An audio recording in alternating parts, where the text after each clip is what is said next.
Okay guys, so we are going to go over the proportions quiz review, which is the qualifier for the proportions quiz.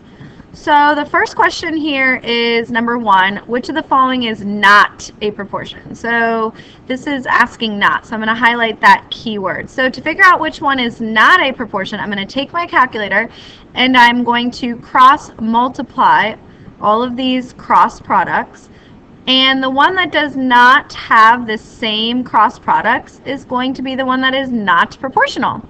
So starting here with 9 times 6, 9 times 6 is 54, and 11 times 5, that's 55.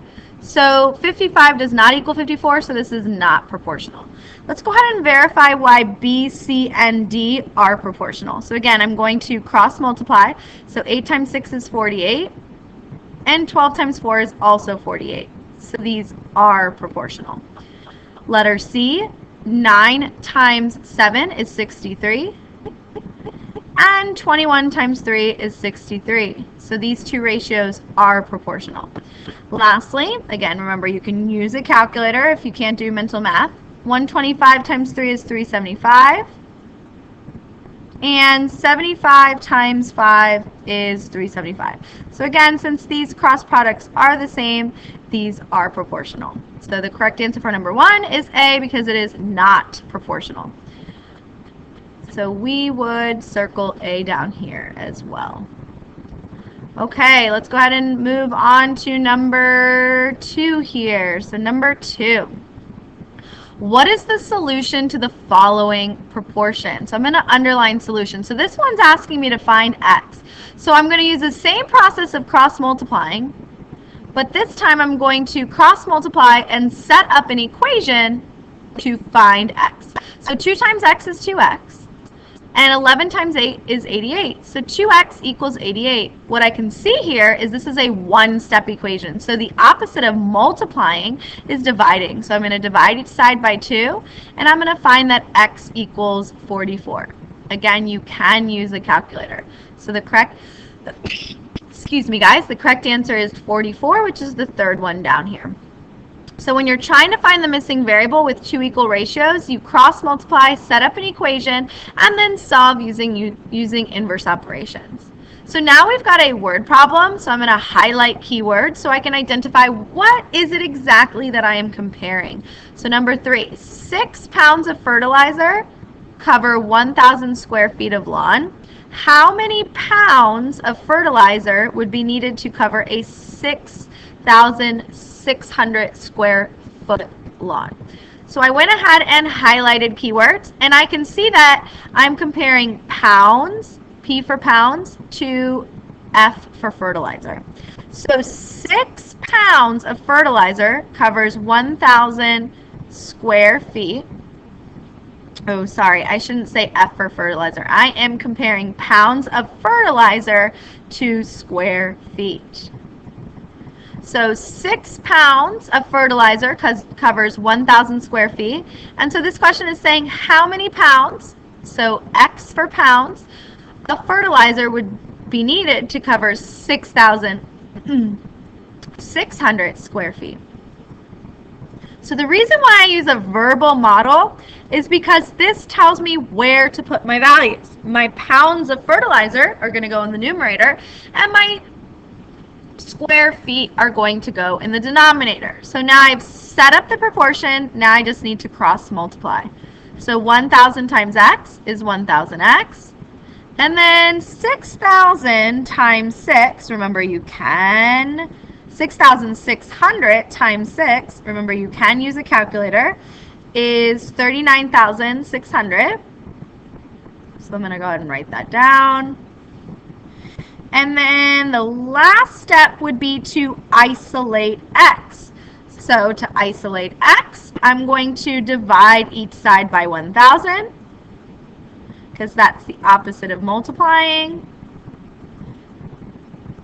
And I am going to find that my answer is 39.6 pounds. And the reason why I knew I was looking for pounds is because the x is in the pounds part of the ratio. All right, so number 4, we've got another word problem. So I'm going to take out my highlighter and I'm going to highlight keywords. The waiting time to ride a roller coaster is 30 minutes when 110 people are in line. At this rate, how long is the waiting time when 330 people are in line? So the first thing I'm going to do is I'm going to write my verbal ratio. I am comparing minutes to people. So it takes 30 minutes when 110 people are waiting in line. And this question says, at this rate, how long will the waiting time be when 330 people are waiting in line? So people goes in the denominator, so I'm going to put the 330 here, and I'm going to put the X for minutes. I know I'm trying to find minutes because it says how long is the waiting time. So now that I have set up my proportion, I'm going to cross multiply. So 110 times X is 110X. And 30 times 330 is 9,900. Again, you can use a calculator.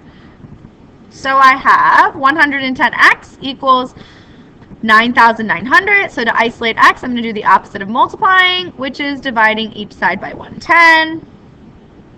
And I'm going to find that it takes 90 minutes. So x equals 90 minutes when 330 people are waiting in line. So that is going to be the first option here.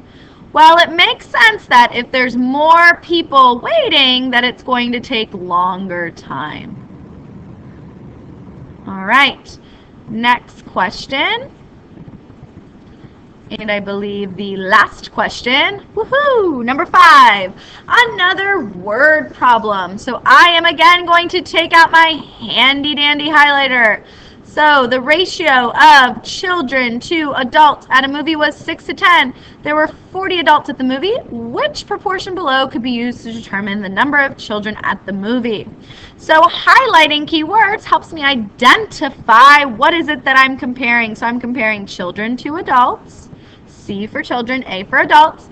And so the ratio of children to adults is 6 to 10. So for every 6 kids, there's 10 adults. If there are 40 adults, I'm going to put that in the denominator with my adults. How many children would there be? This is not asking how many children. This is asking which proportion would be used below to find the number of children. So if I look at these options here, the one that matches my work here, 6 over 10 equals x over 40, is letter B. So I'm going to go down here and pick letter B. All right, guys, so that's it. The key to success with proportions is reading the problems, highlighting keywords, writing that verbal model, and plugging in the numbers where they go so that you can cross multiply, set up an equation, and solve it for the missing variable. Good luck.